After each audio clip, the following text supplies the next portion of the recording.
In this episode, I'm going to be adding detail to this oil painting. Hey there, and welcome to part 3 of my mini oil painting series. In case you missed parts 1 and 2, you can find them in the description below. In this second painting session, the previous layer is now dry thanks to Liquid Original. It took a few days, but I'm eager to add more details without overwhelming the piece. My goal is to enhance the vibrancy, play with dark and light areas, and increase saturation strategically. I'm sticking to the same colour palettes as in part 2. Starting with the eye, where I want the most detail, I use tiny brushes, one for warm tones and another for cool tones. Taking some artistic liberty, I introduce warmth with mixes of cadmium red, cadmium yellow and burnt sienna. Gradually brightening this mix with thicker paints adds striking highlights. So what's the focus of this layer? Well, diving into layers isn't just slapping on more paints. It's like giving a painting a little CPR. This round is more of a chill vibe than the first layer. I get to slow down and tweak things, like how intense my colours are, where the lights and darks play, and, getting those edges right. Gotta keep it interesting, Some bits of the subjects might just blend into the backgrounds, and in other spots, it's all about those sharp edges. It's like creating a vibe, stepping back and figuring out what needs to tweak or what I can throw in for that extra oomph. I'm all about adding detail without getting too caught up in the nitty-gritty. Now I work on cool colours, alternating tones and highlighting near the brightest points. I delicately place each stroke, avoiding overblending. I'm careful not to cover the dry layer entirely, letting some of it show through for depth.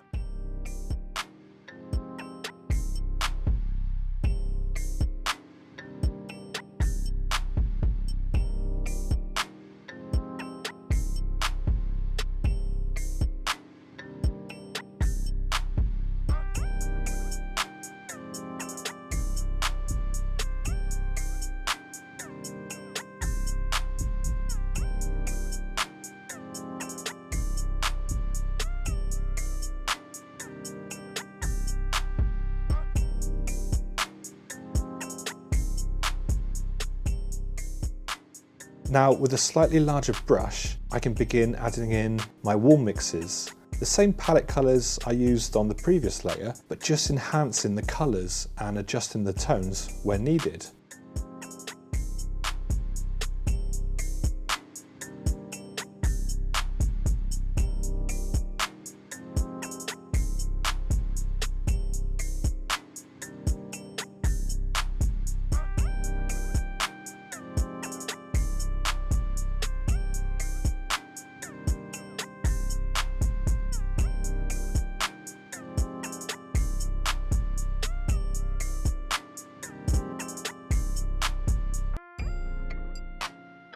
After a spontaneous rub with my finger, I begin working in some darker details into that wet paint and using my blending brush to gently blend in some areas.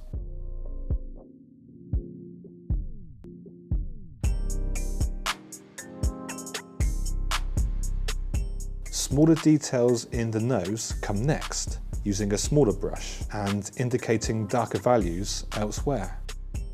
I'm now using almost pure titanium white to indicate my brightest highlights within the fur. And then I use an old brush that's seen better days and start placing some more highlights in.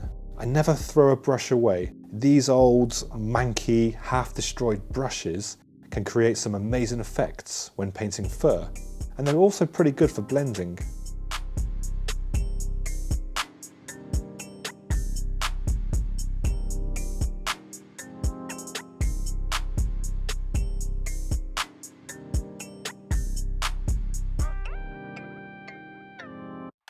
Talking of effects, here's my finger again. These smooth painting panels really allow some awesome looking outcomes. If done correctly and not too much, it can smooth out some areas without using too much pressure. I really love adding this element to my work. So again, I'm just placing down or gently dabbing in areas of paints and changing the tone. What you don't see in this video is me cleaning the brush in between applications. I do this quite often by either using paper towels or Zest It, which is a non-toxic mineral spirit. This will ensure your colours are kept clean. Because I'm adding a bit more paint over what I've just painted in this session, I make sure that the new application of paints is thicker, thus making the mix easier to sit on top of the wet paint. I make sure the highlights are very thick in consistency so they really jump out from the painting.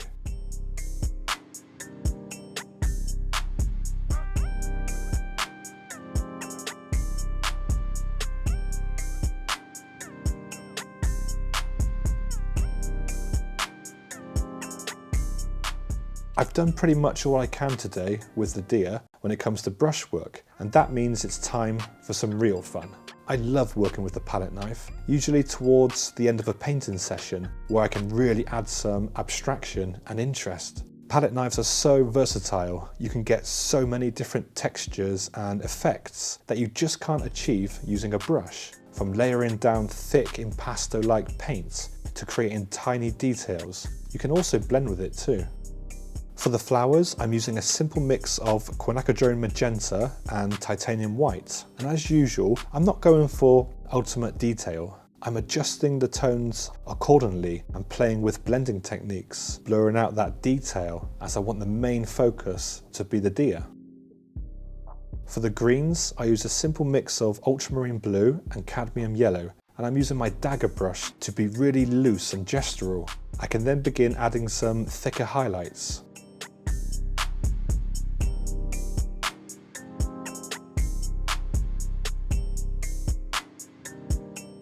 After adding some darker tones, I use a fan brush to blend some of the wet paints, just to take the focus out a little. As we come to the end of this layer, I use my palette knife to add some thick paints and unpredictable marks.